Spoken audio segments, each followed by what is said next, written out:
De kimin peşinde olduğunuz beni çok ilgilendirmiyor. Ben kocamın katilinin bulunmasını istiyorum. Oğlumun hapisten çıkmasını ve bir daha asla oraya geri dönmemesini istiyorum. Merak etmeyin, öyle olacak. Ben işbirliğimizden mutluyum. Bozulması için de bir sebep görmüyorum. Kaan işini iyi yapsın. Ben de ona kolaylık göstereyim. Yarın İlhan Tepeli ile konuşmaya gideceğim. Güzel. Bahar'la irtibat kurarsınız. Ne diyelim? Allah utandırmasın. Ha. Konuşmamız gereken son bir şey kaldı. Bir kavgaya giriyoruz. Yarın öbür gün biri çıkar, konuşur, eder. Sonu kötü olur. Kaan'ın üzülmesini, kafasının karışmasını istemeyiz. Nedir? Kocanız öldürüldükten sonra o dönemde görev yapan arkadaşlar çocuğunuzun başka bir çocukla değiştirildiğini düşünmüşler. Rapora da böyle yazmışlar.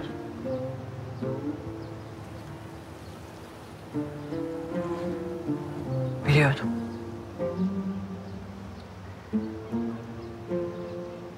Bunu bir gün biri bana söyleyecekti.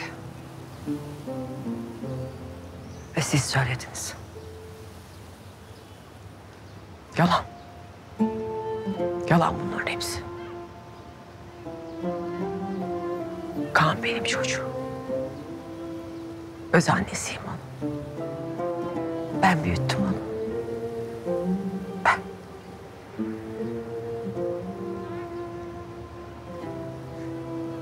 Değiştirilmedi mi? Değiştirilmiş olması onun benim oğlum olmadığını göstermez. Benim çocuğum Kaan. Benim oğlum. Bu kadar. Bizden de aksini duymayacaksınız. Kaan da duymasın.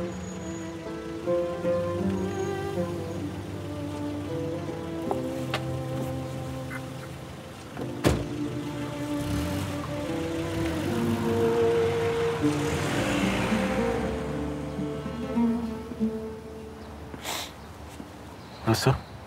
Beklediğim kadar öfkelenmedi. Duygusallaştı ama inkar etmedi. Kaan'ın değiştirilmiş bir çocuk olduğunu gizlememizi istedi.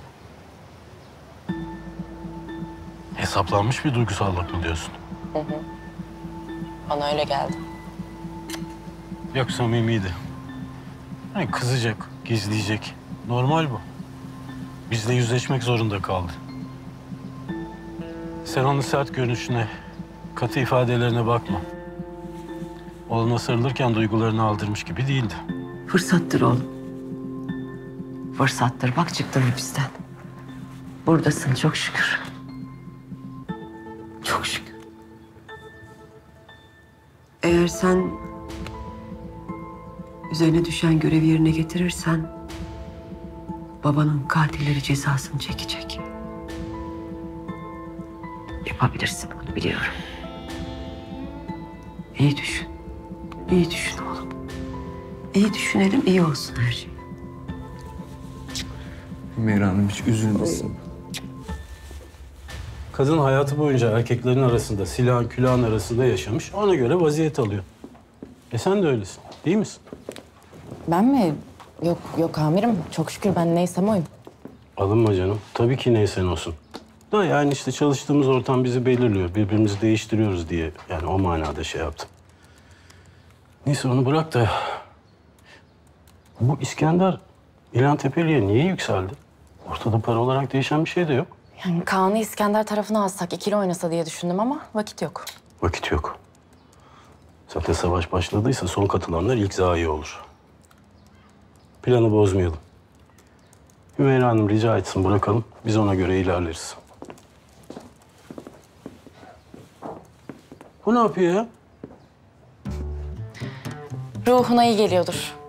O ne demek o? Amirim bir şey demek değil. Sorsam bir sürü ambalajlı lakırdı anlatır. Dikkat çekmeye çalışıyor.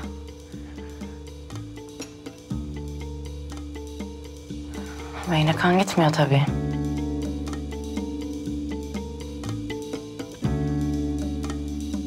Can. Yürüyeceğim biraz. Sen bekleme git.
Kahve getirdim sana. Yani eğer bu saatte uykun kaçar demezsen. Yok demem. Bir anne düşkünlüğün var ya. Yani bu saatte uykun kaçarsa falan. Ah annem de yok. Yapayalnızım şu terasta. Takılıyorum sana. Yani kızmıyorsun değil mi? Sence? Bir gamsızlık, bir vurdum duymazlık var tabii. En azından buradan öyle görünüyor. Kolay sinirlenmiyorum. Niye? Sinirlenecek çok şey var. Bu kadar çok şey olunca da sinirlenmenin bir anlamı kalmıyor. Neye sinirleniyorsun peki? Niye soruyorsun? Parayı iyi tutacaksın Bahar. Olan bize çalışacak. Seninle çalışacak. İdare edeceksin. Biz ortağız artık. Seni ne kadar tanırsam o kadar iyi. Ama soruları hep sen soruyorsun. Tamam. Sor. Ne sormak istiyorsun? Fida edebilir misin? Bu soruyu geçiyoruz. Peki. Nerelisin? Bir yerliyim diyemiyorum aslında. Annemle babam trafik kazasında vefat edince... işte önce dedem, sonra teyzem, sonra yatılı okullar falan. Polisim ben. Belli. Nasıl belli? Belli. Sen polissin, ben suçluyum. Belliyi biliyorum anlamında söylüyorum yani. Kızma ya. Amirim sensin. Sen ne dersen o. İyi. Ben de bu duruma alışacağım. Ağzını iyi laf yapıyor Kaan. Ama numaracısın. Bir daha da oynadın ya hani. Ben onu bir kere yerim.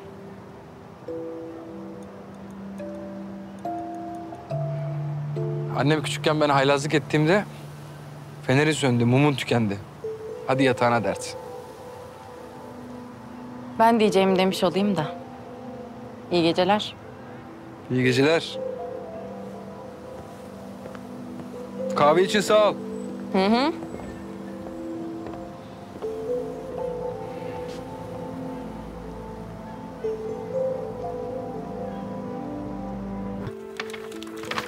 Okudun mu?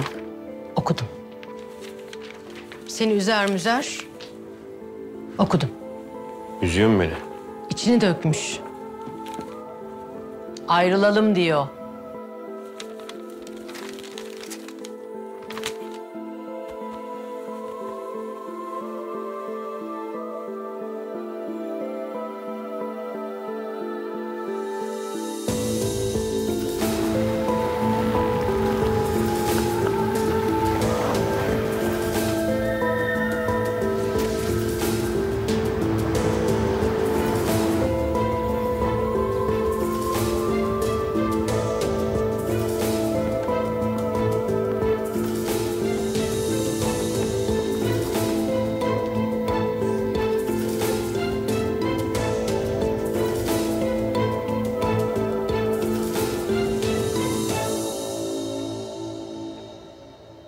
Hümeyra, Gülay. Çok uzun zaman oldu görüşmeyeli değil mi? hiç değişmemişsin. Ay yok canım. Olur mu öyle şey? Sağ ol, iltifat ediyorsun. Her yaşın ayrı bir güzelliği var denecek yaşa geldik bile. Ne desek boş. Otursana lütfen.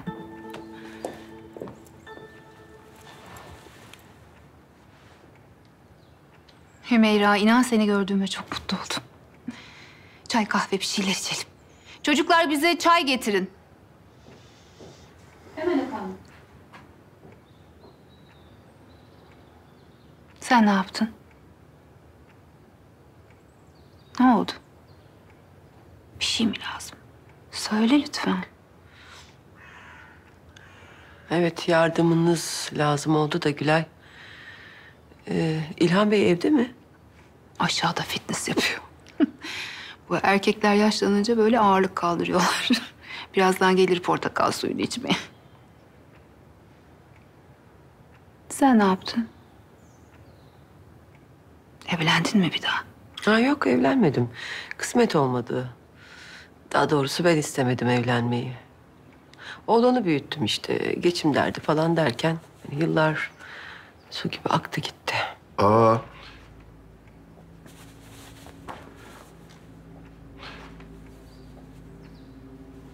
Yenge, hangi rüzgar attı seni buraya?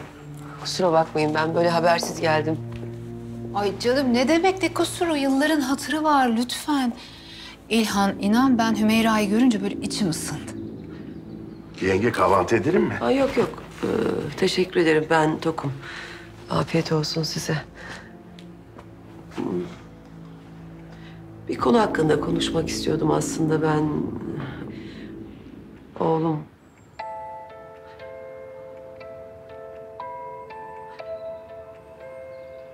Kaan'la ilgili konuşmak istiyordum.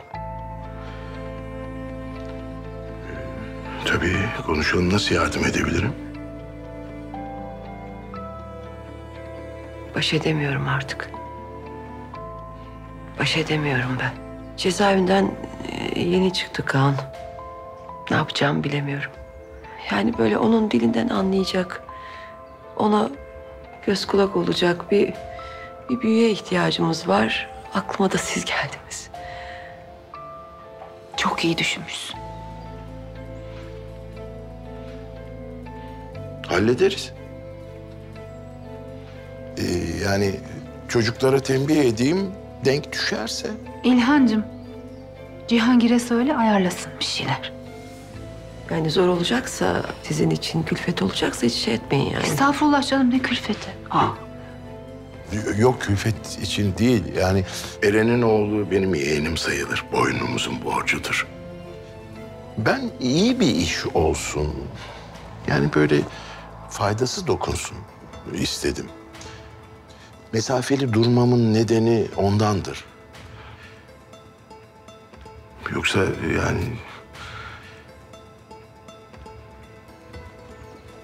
yani hiçbir sorun yok. Tamamdır. Bu kadından hiç haz etmezdim. İlhan, yanınızda ben olmasaydım Hümeyra ile başka türlü konuşurdun. Uzatmayalım istersen. Bu ne demek oluyor Gülay? Eski defterleri açmayalım, boş ver. Gel oğlum. Günaydın. Günaydın aslanım. Günaydın. Dün mükemmel bir iş çıkardın. Hem bana para kazandırdın hem de İskender'i korkuttun. Oğlum, gece uyudun mu? Her zamanki gibi anne. İskender kızının kendi isteğiyle benim havuzumun kenarında oturduğunu bir bilse, görse, duysa iştahtan yemeden içmeden kesilir. Kesilmiştir de zaten. O topçu Hakan'ı okuttuğumuzda iyi oldu. Bu gelen kadın kimdi baba? Gençliğimizden biri diyeceğim. Annenin yaşı çıkacak ortaya. Kadının kocası babanın arkadaşıydı. Öldürdüler. Kadın bir çocuğuyla kaldı ortada. Bir daha da evlenmemiş. Adam kimdi? Yani kadının kocası.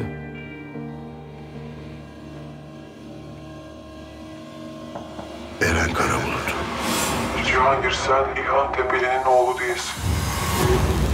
Tepeli seni yanına alıp büyüttü.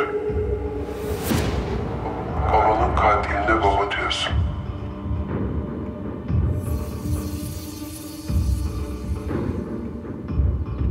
Hani eski hesap kabadayılardan diyeceğim. Ama artık öyle şeyler kalmadı biliyorsun. Eren böyle bir oğlandı işte. Yok canım, ne kabadayısı. Aklını kullansaydı böyle telef olmazdı. Kadın ne istiyormuş? Hümeyra, oğluna iş arıyormuş. Cihangir yardımcı olur. İlgilenir dedik. Hapisten yeni çıkmış. Hırlı mıdır, hırsız mıdır? Bir bak istersen. Eğer aklına yatarsa alırsın yanına. Yok olmadı, yani ticaretle uğraşıyoruz. İlla yanımıza alacağız diye bir şey yok. Ama tabii yine de kadıncağız kapımıza kadar gelmiş, bizden bir şey istiyor. Yardımcı olalım. Gülay, ben de aynı şeyi söylüyorum zaten. Evet İlhan. Bu Eren senin ortağın mıydı baba? Yok canım. Adam belalının teki. Öyle serseri mayın gibi dolaşıyordu ortada. Kim öldürmüş? Ya lafı çok oldu ama aslında kim vurduya gitti. Biz annenle Kıbrıs'ta yaz tatilindeydik. O arada olmuş. Ben onun birkaç işini sürdürdüm. Bu nedenle İlhan öldürttü bile dediler. Yok canım, daha neler. Yani öyle bir şey olsaydı karısı kapımıza kadar gelir miydi? Milletin de ağzına laf lazım yani İlhan. Ya. Peki bu Eren öldürüldüğünde İskender bizimle mi çalışıyordu? Sen neden bu kadar çok soru soruyorsun oğlum? Aklıma takıldı baba. Yani Eren Karabulut konuşuluyordu. Ben de merak ettim. İskender Eren öldürüldüğünde İstanbul'a gelmemiş bile olabilir. Çok eski bir zaman. Bu İskender de Eren de evlerden ırak olsun. İşim olmaz. İkisini de koy bir çuvala. Sonra salla salla vur duvara. Boş ver.